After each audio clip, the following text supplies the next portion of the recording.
అందరికీ మరణాత. దేవుడియం దేవదాసయ్య గారికి బయలుపరిచిన బైబిల్ మిషన్ విజయవాడ కృపాలయం వారి సమర్పించు బైబిల్ మహిమ అనే కార్యక్రమాన్ని చూస్తున్న ప్రేక్షకులందరికీ మరణాత. ఇప్పుడు మా నాన్నగారైన రెవరెండ్ పి జాన్ దేవదాస్ గారు దేవుని వాక్యం అందజేయుచున్నారు. అందుకు ముందు ఒక పాట విందాం.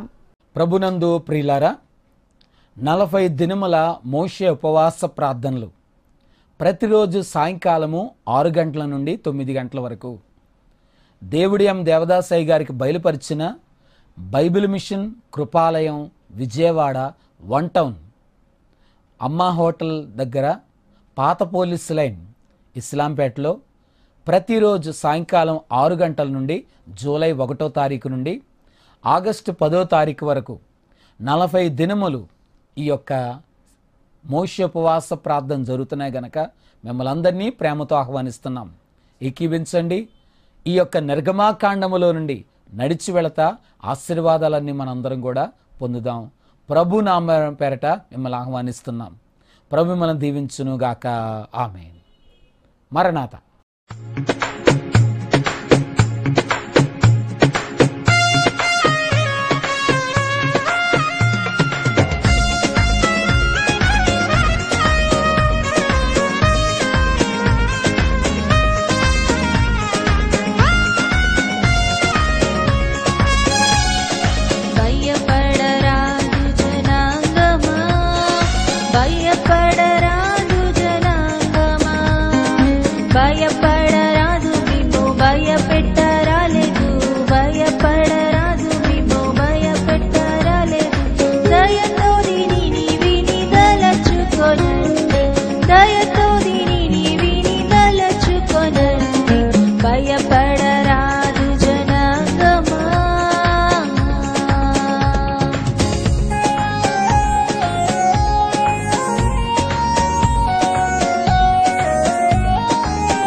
దేవుడియం దేవదాసయ్య గారికి బయలుపరిచిన బైబిల్ మిషన్ విజయవాడ కృపాలయం వారు సమర్పించు బైబిల్ మహిమ అనే కార్యక్రమాన్ని చూస్తున్న ప్రేక్షకులైన మీ అందరికీ ప్రభు నామ పేరట మా యొక్క మరణాతలు తెలియజేస్తున్నాం.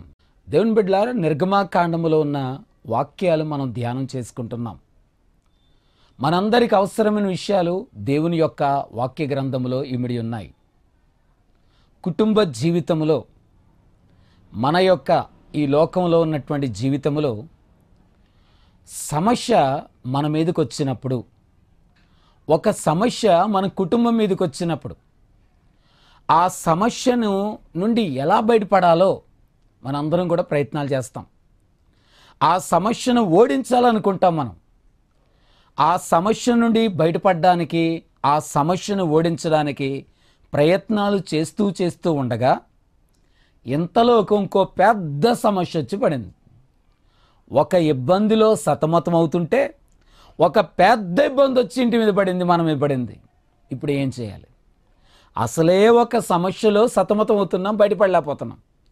ఇంకో పెద్ద చిక్కు వచ్చి పడినట్లయితే పరిస్థితి ఏమైపోద్ది? గోరు చుట్టూ వచ్చి బాధపడుతుంటే దానికే రోకలు దెబ్బ తగిలినట్టు పరిస్థితి ఎలా ఉంటుంది?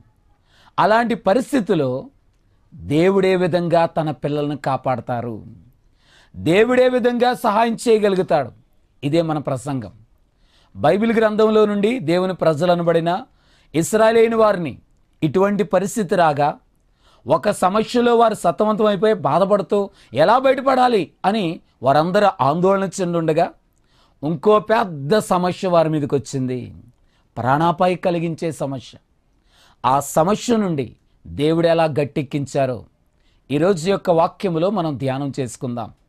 వాక్యం చదువుకుందాం. నిర్గమాకాండము 17వ అధ్యాయము ప్రారంభము నుండి చదువుకుందాం. తర్వాత ఇశ్రాయేలీల సర్వసమాజము యెహోవా మాట చొప్పున తమ ప్రయాణములో సీను అరణ్యము నుండి ప్రయాణమైపోయి రెఫీదీములో దిగిరి. ప్రజలు త్రాగుటకు నీళ్లు లేనందున మోషేతో వాదించు, త్రాగుటకు మాకు నీళ్ళిమ్మనడుగా, మోషే మీరు నాతో వాదింపనేలా, యెహోవాను శోధింపనేలా అని వారితో చెప్పెను. ప్రార్థన. దయానిధివైన మా తండ్రి, మా రక్షక నీకే వందనం చెల్లించుకుంటున్నాం. దేవాని వాక్యములోని కొన్ని మాటలు వినగోరుచుండగా ఆత్మ తండ్రి నీ ఆత్మ ద్వారా దర్శించి మా అందరితో మాట్లాడి వాక్యాన్ని మాలో స్థిరపరచుమని వాక్యమై ఉన్న యేసు నామమున వేడుకుంటున్నాం తండ్రి, ఆమేన్. ప్రభునందు ప్రియులారా, ప్రభు నామమున మీ కృపా సమాధానములు కలుగునుగాక, ఆమేన్. చదవబడిన వాక్య భాగంలో నిర్గమాకాండం 17వ అధ్యాయములో దేవుని ప్రజలనబడిన ఇశ్రాయేలైన వారందరూ కూడా ఐగుప్తు నుండి కానానికి ప్రయాణం వెళుతున్నారు. ఆ ప్రయాణం మధ్యలో రెఫీదీం అనే స్థలములోకి వచ్చారు. ఈ స్థలములో ఒక సంఘటన, ఒక ఇబ్బంది ఎదురైంది. ఏంటండి ఆ ఇబ్బంది అంటే, త్రాగడానికి మంచినీళ్ళు లేవు, త్రాగడానికి నీరు లేదు. ఎవరైనా మంచినీళ్ళు లేకుండా ఎంతకాలం ఉంటారమ్మా? ఎంతసేపు అని ఉంటారు? ఒక పూటంతా ఉండాలంటే ఓపికతో ఉండొచ్చు. రెండో రోజు కూడా నీళ్ళు లేకుండా త్రాగకుండా ఉండాలంటే ఎలా ఉండగలరు? మంచి నీరు లేదనే సమస్య వచ్చింది. అది అరణ్యము, కొండ ప్రాంతం. ఆ మంచినీళ్ళు లేరనే సమస్యలో సతమతం అవుతుంటే, ఇబ్బంది పడుతుంటే, పిల్లలు వృద్ధులు మంచినీళ్ళు లేక గోల చేస్తుంటే, పశువులు అరుస్తుంటే, ఆ యొక్క సమాజం దాదాపుగా 30 లక్షల మంది పైనే ఉన్నారు. 30 లక్షల మంది మంచినీటి సమస్యతో అలమటిస్తుంటే, వారు చేసిన ప్రయత్నాలను నిష్ప్రయోజనం అయిపోయినప్పుడు, త్రాగడానికి నీళ్ళు ఇవ్వు గనక ఎన్ని ప్రయత్నాలు చేసినా ఆ ప్రయత్నాలు ఫలించినప్పుడు, ఆ సమస్య నుండి బయటపడలేక ఇదే మన చివరి గమ్యం అన్నట్లుగా, అందరూ కూడా చనిపోతామన్నట్లుగా నీరసమైపోయి మానసికంగా కృంగిపోయి అలాగున వేదనతో ఉన్న సమయమున ఆ యొక్క ఇశ్రాయేలీయుల వారి మీదికి గబుక్కున శత్రువైనటువంటి అమాలేకులు యుద్ధానికి వచ్చారు. అమాలేకీయులు అనగా ఆ కాల ప్రపంచంలో యుద్ధములో ఆరితేరిన వారు, బలమైన సైన్యం కలిగిన వారు, బాగా ఆయుధాలు కలిగిన వారు. వారికున్న పేరు భయంకరులుగా పేరుంది. అలాంటి అమాలేకులను బడిన సైన్యం దేవుని ప్రజలైన వారి మీకు దిగి యుద్ధానికి వచ్చింది. ఇప్పుడు ఏం చేయాలి? మంచినీళ్ళు లేక నిలబడ్డానికే ఓపిక లేదు. అలాగూ నీరసించిపోయినటువంటి జనాంగం యుద్ధం చేయాలంటే ఆయుధాలు లేవు, ఏమీ లేదు. ఆయుధాలు లేక, బలం లేక, నిలబడే ఓపిక లేక, శక్తి లేక ఎలా గెలుస్తామండి? ఆడేమో మీదకి వచ్చేస్తున్నారు సైన్యం. ఇప్పుడు ఏం చేయాలి? ఒక సమస్య మంచినీటి లేని సమస్య, ఇప్పుడు పెద్ద సమస్య, ప్రాణాపాయం కలిగించే సమస్య. శత్రువైనటువంటి అమాలేకీయులు యుద్ధం చేయడానికి వచ్చారు. బయటపడే దారి లేదు, వెళ్ళిపోవడానికి ఓపిక లేదు, పారిపోవడానికి లేదు, నిలబడడానికి లేదు. పరిస్థితి అలా వచ్చేసింది. ఇటువంటి క్లిష్ట పరిస్థితిలో దేవుని జనాంగాన్ని నడిపించిన మోషే ఎలాగును కాపాడారు, ఎలాగును వీరందరినీ కాపాడారు. 30 లక్షల మంది. ఆలోచించండి, విజయవాడ అనే పట్టణంలో 15 లక్షలే, డబల్ అనమాట. దాదాపు 30 లక్షల మంది పైనే ఒక ఊరిలో ఇంతమంది ఉండడం అనేది చాలా గొప్ప సంగతి. అన్ని లక్షల మందికి కనీసం 1 లీటర్ మంచినీళ్ళు ఇవ్వాలంటే ఎన్ని లీటర్లు కావాలో చూడండి. వాక్యం వింటున్న వర్లారా, ఇది మన ఇంట్లో కథే నేను చెప్తున్నాను. మన కుటుంబ జీవితంలో కూడా ఒక పరిస్థితిలో మనం సతమతమవుతుంటే, ఇంకో పెద్ద సమస్య ఇంటి మీదకి వచ్చి పడినప్పుడు రెండిటి మధ్య నలిగిపోయి కృంగిపోతున్న వర్లారా, ప్రభు ఏ రీతిగా వారందరినీ కాపాడారో వాక్యములో మనం ధ్యానం చేసుకుందాం. ఈ వాక్యాన్ని మీకు చెప్పడానికి జాగ్రత్తగా ఈ 17వ అధ్యాయం పరిశీలన చేసినట్లయితే, ఈ యొక్క అధ్యాయములో 7 రాళ్ళు కనబడుతున్నాయి.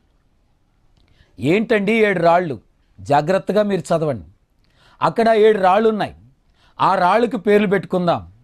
మొట్టమొదటిది సణుగనేటువంటి రాయి, రెండోది సన్నిధనే రాయి, మూడోదిగా జీవజలమిచ్చిన రాయి, నాలుగోదిగా ప్రార్థననే రాయి, ఐదోది వాగ్దానమనే రాయి, ఆరోదిగా జయమిచ్చిన రాయి, 7వ రాయి స్తుతి అనే రాయి. ఏంటండి ఈ 7 రాళ్ళు అంటే? 7 రాళ్ళు కలిగిన అధ్యాయం 17వ అధ్యాయం నిర్గమకాండంలో 7 రాళ్లను మనం తీసుకొని ఈ యొక్క విషయంలో ప్రభు ఎలాగున వారిని బయటకు దాటించారో ఇదంతా కూడా మనం ధ్యానం చేసుకుందాం. మొట్టమొదటి రాయి సణుగు అనే రాయి. నిర్గమాకాండం 17వ అధ్యాయము 3-4 వచనాలను చూసినట్లయితే అక్కడ ప్రజలు నీళ్లు లేక దప్పికొని మోషే మీద సణుగుచు, ఇందెందుకు మమ్మను మా పిల్లలను మా పశువులను దప్పిక చేత చంపుటకు ఐగుప్తులో నుండి ఇక్కడే తీసుకుని వచ్చితివనిరి. అప్పుడు మోషే యెహోవాకు మొరపెట్టుచు, ఈ ప్రజలను నేనేమి చేదును? కొంతసేపటికి నన్ను రాళ్లతో కొట్టి చంపుదురనెను. దేవుని ప్రజలనబడిన ఇశ్రాయేలీయులందరూ కూడా సమస్య వైపు చూస్తున్నారు, కలిగినటువంటి ఇబ్బంది వైపు చూస్తున్నారు. కానీ దైవ సేవకుడైనటువంటి మోషే ఆ బలహీనత వైపు, నీళ్లు లేవనే సమస్య వైపు చూడలేదు, కానీ పరిష్కరించగలిగిన దేవుని వైపు చూచాడు. ఇదే మనకు ముఖ్యమైన అంశం. కుటుంబ జీవితంలో, వ్యక్తిగత జీవితంలో కష్టాలు, ఇబ్బందులు, శ్రమలు కలిగినప్పుడు శ్రమ వైపు చూడడం కాదు, కానీ దేవుని శక్తి వైపు మనం అందరం చూడాలి. మోషే చేసిన పని అదే. సమస్య వైపు అందరూ చూసి నీళ్ళేవు, ఈ కొండలు తవ్వుదాం, బావి తవ్వుదాం, వాటి వైపు చూస్తున్నారు. కానీ మోషే అయితే దేవుని శక్తి వైపు చూసి, దేవా నాయనా ఇది సమస్య అని ప్రభుతో చెప్తున్నాడు. మంచినీళ్ళు ఇవ్వనే సమస్య వారికి రాగా, ఆ సమస్యలో సతమతమవుతుండగా వెంటనే అమాలేకులైన వారి మీదకి యుద్ధానికి వచ్చారు. ఇంకేముంది, పై ప్రాణాలు పైన పోయినట్లుగా వారందరూ కూడా గలిబిలిపోయి, ఏంటి మోషే అని మోషే మీదకి వారు తిరుగుబాటు చేసినట్లుగా రాళ్ళు తీసుకొచ్చి కొట్టినట్లుగా కనబడుతుంది. మోషే చేసిన పని ఏంటంటే దేవుని వైపు చూచాడు. వెళ్ళి ప్రభుతో మాట్లాడ, దేవా ఇదయ్యా సంగతి, ఇదయ్యా సమస్య, ఒకవైపు నీటి లేని సమస్య, ఇప్పుడేం వారు మా మీదకి వచ్చేస్తున్నారు, చంపేయడానికి వస్తున్నారు, ఆ యుద్ధం జరగబోతుంది, ఎలా దేవా మేము తట్టుకోవాలని తన సమస్యని, తన ఇబ్బందిని దేవునితో చెప్పుకున్నాడు. వాక్యం వింటున్న వర్లరా, మీ యొక్క ఇబ్బందులు, మీ సమస్యలు దేవునితో చెప్పుకోనండి. అలా చెప్పుకోవడమే ప్రార్థన. ఇది మంచి లక్షణం. మోషే చేసిన పని అదే, దేవునితో చెప్పారు. అప్పుడు ప్రభు చెప్పిన మాట రెండవ రాయి. ప్రభు ఏమన్నారంటే, ఇదిగో అక్కడ హోరేబులోని బండ మీద నేను నీకు ఎదురుగా నిలిచేదను. 6వ వచనం. అక్కడ హోరేబులోని బండ మీద నేను నీకు ఎదురుగా నిలుస్తాను, అక్కడొచ్చి నన్ను కలుసుకో అని ప్రభు అంటున్నారు. మనిషి దేవుని కలుసుకునే స్థలము, దేవుడు మానవుని కలుసుకునే స్థలం ఒకటి ఉంది. బండ అని ఇక్కడ రాయబడింది. దాన్ని ఒక రాయిగా మనం అనుకుందాం. అదే దైవ సన్నిధి అనే రాయి. ప్రభు ఒక రాయిని చూపించారు, మోషే అక్కడికి రా నువ్వు అంటున్నారు. సన్నిధి అనే రాయి ఎక్కాడు. అక్కడ ప్రభు మోషేతో కలుసుకున్నారు. ఈరోజు వాక్యం వింటున్న వర్లరా, ఈ రెండవ రాయి దేవుడు మనలను కలుసుకునే స్థలము, దేవుడిని మనం కలుసుకునే స్థలము, అదే దైవ సన్నిధి. మీ ఇంట్లో మోకరించగలిగినంత స్థలాన్ని ఉంచి దేవుని కొరకు ఏర్పాటు చేసుకోండి. ప్రతి దినము తెల్లవారుజామున 1 గంట దైవ ధ్యానములో కూర్చోండని మీ అందరికీ సలహా ఇస్తున్నాను. మోషే వెళ్ళి ఆ బండ మీద ప్రభుతో మాట్లాడారు. అయ్యా పరిష్కారం ఏంటండి? వాళ్ళేమో యుద్ధం చేయడానికి వస్తున్నారు, మాకేమో యుద్ధం చేయడానికి నిలబడడానికి ఓపిక లేదు, మంచినీళ్ళు లేని సమస్యలో ఉన్నాం, ఇప్పుడేమో మా ప్రాణాల మీదకి వచ్చింది, అందరూ చనిపోబోతున్నాం, దేవా కాపాడు, ఒక పరిష్కారం దయచేయి, నువ్వే యుద్ధం చేయి అన్నట్లుగా ఏదో ఒకటి దేవునితో అలా మాట్లాడారు. అప్పుడు ప్రభు పరిష్కారం కొరకు ఆయన ఇచ్చిన జవాబు ఏంటంటే ఒక రాయిని చూపించారు. ఆ రాయి జీవజలం ఇచ్చిన రాయి. 3వ రాయి. ప్రభు ఒక రాయిని చూపించారు. మోషే నీ సమస్యకు పరిష్కారం ఈ రాయి అన్నారు. చూడండి, పరిస్థితి అంతా గందరగోళంగా ఉన్నప్పుడు, క్లిష్ట పరిస్థితిలో ఉండి అందరు ప్రాణాలు పోయే పరిస్థితి వచ్చినప్పుడు, అసలు ఆ సైనికులను చూసి పై ప్రాణాలు పైన పోయి ఎలాగ యుద్ధం వెనుక వచ్చేస్తున్నారు, రేపొద్దున యుద్ధం జరగబోతుంది, ఈ రోజున ఎలా కాపాడుకోవాలి, పారిపోవడానికి కూడా ఓపిక లేదు కదా, మంచినీళ్ళు అసలు లేవు కదా. అలాంటి క్లిష్ట పరిస్థితులు ఉన్నప్పుడు పరిష్కారం దయచేదేవా అంటే దేవుడు రాయిని చూపిస్తే ఎలా ఉంటుంది? ఈ యొక్క బండ పరిష్కారం ఎలాగోద్దేవా అని మోషే ప్రశ్నించాల్సింది. నిజమైన విశ్వాసులకు ప్రశ్నలు ఉండవు. ప్రభు చెప్పిన మాటకు లోబడతారు. మోషే కూడా ఇదే పరిష్కారం రాయనగానే అవును దేవా అని నమ్మేశాడు. ఈ రాయికి యుద్ధానికి ఎలా కాపాడుతామని అడగలేదు. ప్రభు మాటను విన్నాడు, విధేయుడయ్యాడు, విశ్వసించాడు. ఆ రాయే పరిష్కారం అన్నారు. ఏం చేయాలి ఆ రాయిని? 7వ వచనం. నీవు ఆ బండను కొట్టగా ప్రజలు త్రాగుటకు దానిలో నుండి నీళ్లు బయలుదేరినని మోషేతో సెలవీయగా మోషే ఇశ్రాయేలు పెద్దల కన్ను ఎదుట అట్లు చేసెను. ఒక రాయిని చూపించి ఆ రాయిని కొట్టమన్నారు. మోషే వెళ్ళి ఆ రాయిని కొట్టగా ఆ బండలో నుండి నీళ్లు ప్రవహించాయి. జీవజలం ఇచ్చిన రాయి. వాక్యం వింటున్న వర్లారా, నేను ఒక మాట అడుగుతాను. రాయిని పగలగొడితే నీళ్లు ఉంటాయా? ఎక్కడుంటాయండి నీళ్లు? రాయిలో నీళ్లు ఉండడం ఏంటి? చాలా చిత్రంగా ఉందే. కానీ మోషే కొడితే నీళ్ళు వచ్చినాయి. గనుక ఎక్కడ కుదరదంటారో, ఎక్కడ నీళ్లు లేదంటారో, కుదరదని దాన్ని కుదిరించగలిగిన దేవుడు, జరగదు అన్నదాన్ని జరిగించగలిగిన దేవుడు, అసాధ్యమన్న దాన్ని సాధ్యపరచగలిగిన దేవుడు మన దేవుడు. ఎక్కడైతే నీళ్లు లేవు అంటారో ఆ లేని చోట్ల నుండి దేవుడు జీవజలాన్ని అలాగున వారికి అందజేశారు. ఆ బండలో నుండి నీరు రావడం ప్రారంభించాయి. ఎంత ఆనందం అయిపోయిందో చూసారా?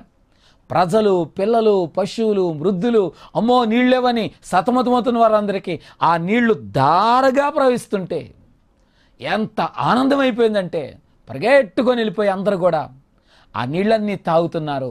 అలాగున ధారగా ప్రవహించింది. మొత్తం అందరూ కూడా నీళ్ళు తాగారు. ఎంతో ఆనందపడ్డారు, ఎంతో తృప్తి పొందారు.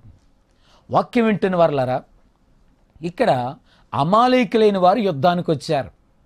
యుద్ధములో ఉన్నటువంటి పద్ధతి ఏంటంటే, ఒక దేశం ఇంకో దేశం మీదకి యుద్ధానికి వెళ్ళినప్పుడు, లేక ఒక సైన్యం ఇంకో సైన్యంతో యుద్ధం చేయడానికి వెళ్ళినప్పుడు అవతల వారి యొక్క బలం ఏంటో తెలుసుకునే యుద్ధానికి వెళ్తారు.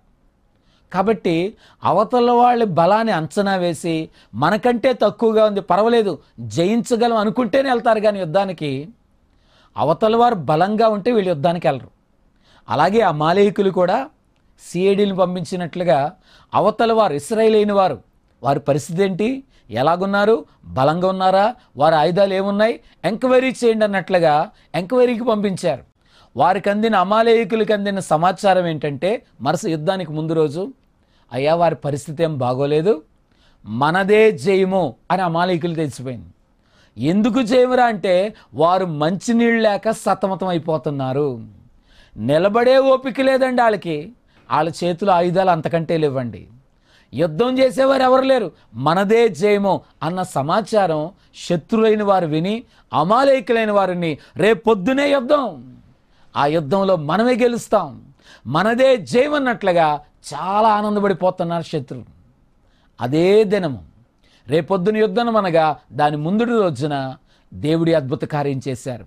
బండలో నుండి నీరు ప్రవహింపచేశారు. ఆ నీరు వారందరూ తాగ్గా ఎక్కడ లేని బలం వచ్చింది, ఎక్కడ లేని శక్తి వచ్చింది, ఎక్కడ లేని ధైర్యం వచ్చింది, ఎక్కడ లేనటువంటి స్తోమత వచ్చింది. వారందరూ కూడా నిలబడ్డారు. ఇప్పుడు యెహోషువ నాయకత్వంలో ఈ యొక్క యెహోషువ బయటకు వచ్చింది. ఈ అధ్యాయంలోనే యెహోషువ నాయకత్వంలో అందరూ మోషే యుద్ధం చేద్దాం అని అందరూ అమాలేకులతో అన్నారు. ఇందాక వరకేమో అమ్మో మేము ఎలా చేస్తాం, ఓపికే లేదు, ఎలాగా పారిపోవడానికి అవకాశం లేదు, ఇలా మాట్లాడారు. ఎప్పుడైతే నీళ్లు తాగారో, ఆ బండలో నుండి వచ్చి నీరు తాగారో ఎక్కడ లేని బలం వచ్చింది. ఆ బలము చేత వారందరూ అంటున్నారంటే మోషే యుద్ధం చేద్దాం అమాలేకులతో, మేము రెడీ అంటున్నారు వారందరూ కూడా. ఈ సమాచారం శత్రులైన వారికి తెలిసింది. అదేంటదండి, నిన్నటి వరకేమో పొద్దున వరకేమో నీళ్లు లేవు, ఓపిక లేదు, నిలబడలేను, ఆయుధాలు లేవు అనుకున్న వాళ్ళు మనమే గెలుస్తాం అనుకుంటే ఏంటి రాత్రి కల్లా సాయంకాలం కల్లా యుద్ధానికి రెడీ అయిపోతున్నారు. ఎలాగా ఏంటి ఆ రహస్యం ఏంటి? వారికి తెలిసిన సమాచారం ఏంటంటే వారందరూ కూడా మంచినీళ్లు తాగారు. మంచినీళ్లు తాగారంట, బలం వచ్చిందంట. ఏంటి మంచినీళ్ళు తాగితే బలం వచ్చిందా అని శత్రులైన అమాలేకులు తెలుసుకున్నారు. అయితే మనము తాగుదామన్నారు. ఇక్కడ 2 రకాలైన నీళ్లు ఉన్నాయి. ఒకటి దేవుని ప్రజలైన వారు తాగిన మంచినీరు, రెండోది శత్రులైన అమాలేకులు తాగిన నీరు. 2 ఒకటేనా? అమాలేకులైన వారు ఏ నీరు తాగారండి అంటే వారి చెరువుల్లోదో వారు తెచ్చుకున్నటువంటి కొండల్లోదో బిందెల్లోదో తాగారు. కానీ దేవుని ప్రజలైన వారు త్రాగిన నీరు జీవజలము, దేవుని మాట చొప్పున, సర్వశక్తిమంతుని యొక్క మాట చొప్పున బండలోండి ప్రవహించే నీరు. ఆ బండ క్రీస్తే. దేవుని వాక్యం అనే నీరు వారు తాగారు. వాక్యం వింటున్న వారులారా, ఇప్పుడు మీరందరూ ప్రసంగాలు అంటున్నారు. ఈ ప్రసంగం ఏంట్రా అంటే ఇది కూడా మంచినీరు లాంటిదే, బలపరిచేది. దేవుని వాక్యం క్రీస్తు అనే బండలను ప్రవహించిన ఈ వాక్యం నీరుగా ప్రవహించింది. జీవజలం ఇదే. ఆ జీవజలం ఇచ్చిన రాయి, ఆ రాయిలోని వారు అందరు నీళ్ళు తాగారు. పొద్దున్న యుద్ధానికి రెడీ అయిపోయారు. యుద్ధము చేయడానికి ఇక్కడ పద్ధతిని అవలంబించారు. మోషే ఏం చేశారంటే ఒక సమాజాన్ని తీసుకొని ప్రార్థన చేయడానికి కొండ మీదకి వెళ్ళారు. వాక్యం చదువుకుందాం. నిర్గమాకాండం 17వ అధ్యాయము 8-9 వచనాలు. తర్వాత అమాలేకులు వచ్చి రెఫీదీములు ఇశ్రాయేలుతో యుద్ధము చేయగా మోషే యెహోషువతో మన కొరకు మనుషులను ఏర్పరిచి వారిని తీసుకొని బయలువెళ్ళి అమాలేకులతో యుద్ధము చేయము. రేపు నేను దేవుని కర్ర చేత పట్టుకొని ఆ కొండ శిఖరం మీద నిలిచెదను. కాబట్టి ఒక ప్రార్థనా సమాజం, ప్రార్థనా గుంపు మోషేతో కలిసి కొండ మీద ప్రార్థన చేయడానికి వెళ్ళింది. సమస్యలతో, ఇబ్బందులతో, లోకముతో, సాతానుతో, చిక్కులతో యుద్ధం చేయించిన వాళ్ళారా, మీ యుద్ధములో జయము కలగాలంటే ప్రార్థన చేయండి. ఒకవైపున ప్రార్థన చేయాలి, ఇంకోవైపున ప్రయత్నం కూడా చేయాలి. 2 అంశాలు. ప్రార్థన చేయడానికి ఒక గుంపు కొండ మీదకి వెళితే ఇంకో గుంపు కింద యెహోషువ నాయకత్వంలో అక్కడ యుద్ధం చేయిస్తున్నారు. చాలామంది ప్రార్థన చేయరు. సమస్యలు ఓడించబడాలంటే ఒకవైపు ప్రార్థన చేయాలి, ఇంకోవైపు పని కూడా చేయాలి. అంటే యుద్ధము చేయాలి, అలాగే ప్రార్థన కూడా చేయాలి. కొండపైన యెహోషువ కొండ క్రింద యుద్ధం చేయిస్తుండగా మోషే కొండపైన అహరోను హూర్ అనేవారు కలిసి ప్రార్థన అక్కడ చేయిస్తున్నారు. వారు ఎక్కినటువంటి ఆ కొండకి లేక రాయికి ఏమని పేరు పెడదామంటే ప్రార్థననే రాయి. వారందరూ కూడా ప్రార్థననే రాయి, ఆ రాయి మీదకి వెళ్ళి అక్కడ ప్రార్థన చేయిస్తున్నారు. మోషే చేతులు పైకెత్తగా ఇశ్రాయేలు వారందరికీ జయం కలిగింది. మోషే చేతులు బరువెక్కి దించేయగా వీళ్ళందరూ ఓడిపోతున్నారు. అంటే పైన ప్రార్థనకి కింద ఉన్నటువంటి యుద్ధానికి సంబంధం ఉంది. ఇదే మన కథ కూడా. కుటుంబ జీవితంలో సమస్యలతో పోరాడుతున్న వాళ్ళారా, మీరు చేసే ప్రార్థనకి జరిగే పనికి సంబంధం ఉంది. పని బలంగా జరగాలంటే, మన పనులన్నీ జరగాలంటే ప్రార్థన జరగాలి. బలమైన ప్రార్థన అవసరము. బలమైన ప్రార్థన ఉంటే మీ పనులు చకచకా జరుగుతాయి. ఆ ప్రార్థనా శక్తితో మనం కూడా ఓడించగలుగుతాం. మోషే చేతులు బరువెక్కాయి. ఏం చెయ్యాలి? 12వ వచనం చదువుకుందాం. మోషే చేతులు బరువెక్కగా వారు ఒక రాయిని తీసుకుని వచ్చి అతడు దాని మీద కూర్చుండుటకై దాన్ని వేసిరి. మోషే చేతులు బరువెక్కాయి. నేను ఒక మాట అడుగుతాను. మన చుట్టూ మన గుడికి ప్రార్థనకు వచ్చేవారి చాలామంది ప్రార్థనకి దూరం అయిపోయిన వాళ్ళు ఉంటారు. వారి చేతులు బరువెక్కి దించేశారు. గనుక మోషే చేతులు బరువెక్కి దించేశాడంతే. దించేగాని ఓడిపోతున్నారు. మరి జయం కలగాలంటే ఏం చేయాలి? వాగ్దానం అనే రాయి తీసుకొచ్చి వేశారు. ఆ రాయిని వేశారు. ఆ రాయి మీద మోషేని కూర్చోబెట్టారు. అహరోను హూర్ అనేవారు ఇద్దరు ఎడమ చేతిన ఒకటి, కుడి చేతిన తమ భుజాలు మోపి చేతులు పైకే ఉంచారు. అలాగను చేతులెత్తడం బట్టి కింద యుద్ధములో చేయగలిగింది. వాక్యం వింటని వారలారా, మీకు తెలిసిన వారు ఎవరైనా దేవునికి, ప్రార్థనకి, సహవాసానికి, సంఘానికి దూరమైనట్లయితే వారి చేతులు దించేస్తున్నారు గనక మీరిళ్ళు అదుకొని లేపండి.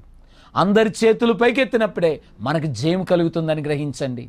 మోషే చేతులు బరువెక్కగా వారిళ్ళు ఆదుకున్నారు. ఆదుకొని అలాగే నిలబెట్టారు. నిలబడగానే కింద యుద్ధములో జయం జరిగింది. 6వ రాయి జయమిచ్చిన రాయి. ఏంటండి ఈ రాయి? యెహోషువ యుద్ధం చేయిస్తున్నాడు. అవతల అమాలేకులు ఆరితేరిన వారు, యుద్ధంలో బాగా ఆయుధాలు కలిగిన వారు, బాగా బలం కలిగిన వారు, దేవుని ప్రజలను బడిన ఇశ్రాయేలీయుని వారందరూ కూడా వీళ్ళకి యుద్ధం తెలియదమ్మా. ఇటుకల పని, కూలి పని చేసిన వాళ్ళు, అక్కడ మట్టి మోసిన వాళ్ళు, వీళ్ళకి యుద్ధం ఎలా తెలుసు? నేర్పరతనం తెలియదు. ఆయుధాలు అంతకంటే లేవు. కాబట్టి ఆయుధాలు లేకుండా, యుద్ధ నేర్పరతనం లేకుండా బలమైన సైన్యంతో ఎలా యుద్ధం చేయగలుగుతారు? కానీ చేశారు. ఏం జరిగిందంటే నేను మీకు అర్థమవడానికి చెప్తున్నా. ఒక పొట్టేలు, బలమైనటువంటి పొట్టేలు, బలంగా ఉన్న కొమ్ములు ఉన్న పొట్టేలు పరిగెట్టుకొని వచ్చి కొండను ఢీ కొడితే ఏమవుద్ది? కొండకేమవుదు, బండకేమవుదు, పొట్టేలు కొమ్ములే ఇరిగిపోయి పడిపోతాయి, తల ఇరిగిపోద్ది. అలాగే దేవుని ప్రజలను బడిన ఇశ్రాయేలు వారి పక్షంగా దేవుడు బండగా, కొండగా నిలబడ్డారు. ఆ కొండగా వారు నిలబడ్డారు గనక, రాయిగా నిలబడ్డారు గనక ఎంత వేగంతో వచ్చిన ఆ పొట్టేళ్ళు ఎలా పడిపోయిందో అమాలేకులు తేలిగ్గా ఓడిపోయారంతే. దేవుని శక్తి గొప్పది, జయమిచ్చిన రాయి. ఒక మాట చెప్తున్నాను, ఈ యొక్క యుద్ధానికి వచ్చినటువంటి అమాలేకులు కత్తులతో యుద్ధం చేశారు. దేవుని ప్రజలైన వారి చేతిలో మామూలుగా ఉన్న కత్తి ఉంది. రెండోది వాక్యం అనే ఖడ్గము కూడా ఉంది. దేవుని వాక్యం అనే ఖడ్గం ఉంది వారి చేతిలో. 2 ఖడ్గాలతో యుద్ధం చేశారు గనక అవతల శత్రువు నిలబడలేకపోయాడు. ఒక ముఖ్యమైన మాట, నిరాశలో కృంగిపోయి దప్పికతో అలమటిస్తున్నప్పుడు వారి దప్పిక తీర్చి బలపరిచి ధైర్యపరిచింది, ప్రవహించింది, జీవజలముగా ప్రవహించింది వాక్యమే. యుద్ధం వచ్చినప్పుడు చేతిలో ఖడ్గముగా నిలబడింది కూడా ఈ యొక్క వాక్యమే. ఇదే 2 అంచెల వాడి అనే ఖడ్గం. క్రీస్తు అనే బండలో నుండి ప్రవహించినటువంటి ఆ జీవజలమే, దేవుని వాక్యమే జలంగా ప్రవహించింది, యుద్ధము రాగా ఖడ్గముగా నిలబడింది. మీ మనసులో ఈ మాటలు ఉంచుకోండి. చివరి 7వ రాయి స్తుతి అనే రాయి. ఏంటండి ఈ రాయి అంటే 15వ వచనం, తర్వాత మోషే జయించిన తర్వాత ఒక బలిపీఠమును కట్టి దానికి యెహోవా నిస్సి అని పేరు పెట్టెను. కాబట్టి యెహోవా నిస్సి అనగా ధ్వజం. వారందరు బలిపీఠమును కట్టారు రాళ్లతోటి. ఆ రాయి స్తుతి అన్న రాయి. దేవునికి కృతజ్ఞాస్తుతులు చెల్లించారు. వాక్యం వింటున్న వర్లరా, తరతరములు అమాలేకులతో యుద్ధమే. అంటే సాతానుతో, లోకముతో, శరీరముతో తరతరముల యుద్ధములే. గనుక ఒక సమస్య వారిని సతమతించినప్పుడు, ఆ గందరగోళంలో ఉన్నప్పుడు ఇంకో పెద్ద సమస్య వచ్చి మీద పడినప్పుడు ఈ రెండిటి మధ్య ఎలాగునైపోయా బతకలేం, బయటికి రాలేం అన్న పరిస్థితిలో నుండి వారందరినీ ప్రభు బయటికి తీసుకొచ్చారు. మిమ్మల్ని కూడా ప్రభు ఆ రీతిగా రక్షించగలడు, సమర్థుడు. అట్టి దేవుని వైపు చూద్దాం. అట్టి ధన్యత కృప తండ్రి మనందరికి అనుగ్రహించును గాక. ఆమేన్. దయానిధివైన మా తండ్రి, మా రక్షక నీకే వందనం చెల్లించుకుంటున్నాం. రెఫీదీములో నీ ప్రజలైన వారిని ఏ రీతిగా మనిషి జ్ఞానానికి అందరిని ఆయన గొప్ప జ్ఞానంతో బయటేసావో, అలాగున పరిమితి లేని నీ జ్ఞానముతో నాయన మనుషులందరి యొక్క శ్రమల నుండి, చిక్కుల నుండి, అవస్థల నుండి యుద్ధములో జయము దయచేయమని ప్రార్థన చేస్తున్నాం. విత్తబడిన వాక్యాన్ని స్థిరపరిచి వర్ధల చేయమని త్వరగా రానయ్యున్న యేసు నామమున వేడుకుంటున్నాం తండ్రి. ఆమేన్. మన ప్రభువైన యేసుక్రీస్తు వారి కృపయు, తండ్రి అయిన దేవుని ప్రేమయు, పరిశుద్ధాత్మ తండ్రి యొక్క సహవాసము, దీవెన ఇప్పుడెల్లప్పుడు సదాకాలం నిత్యము తోడైండును గాక. ఆమేన్. అందరికీ మరణాత. మా address reverend P. John Devadas Bible mission church, Islampet, Vijayawada 1. మా ఫోన్ నంబర్స్ 9866921777, 9866721777. అందరికీ మరణాత.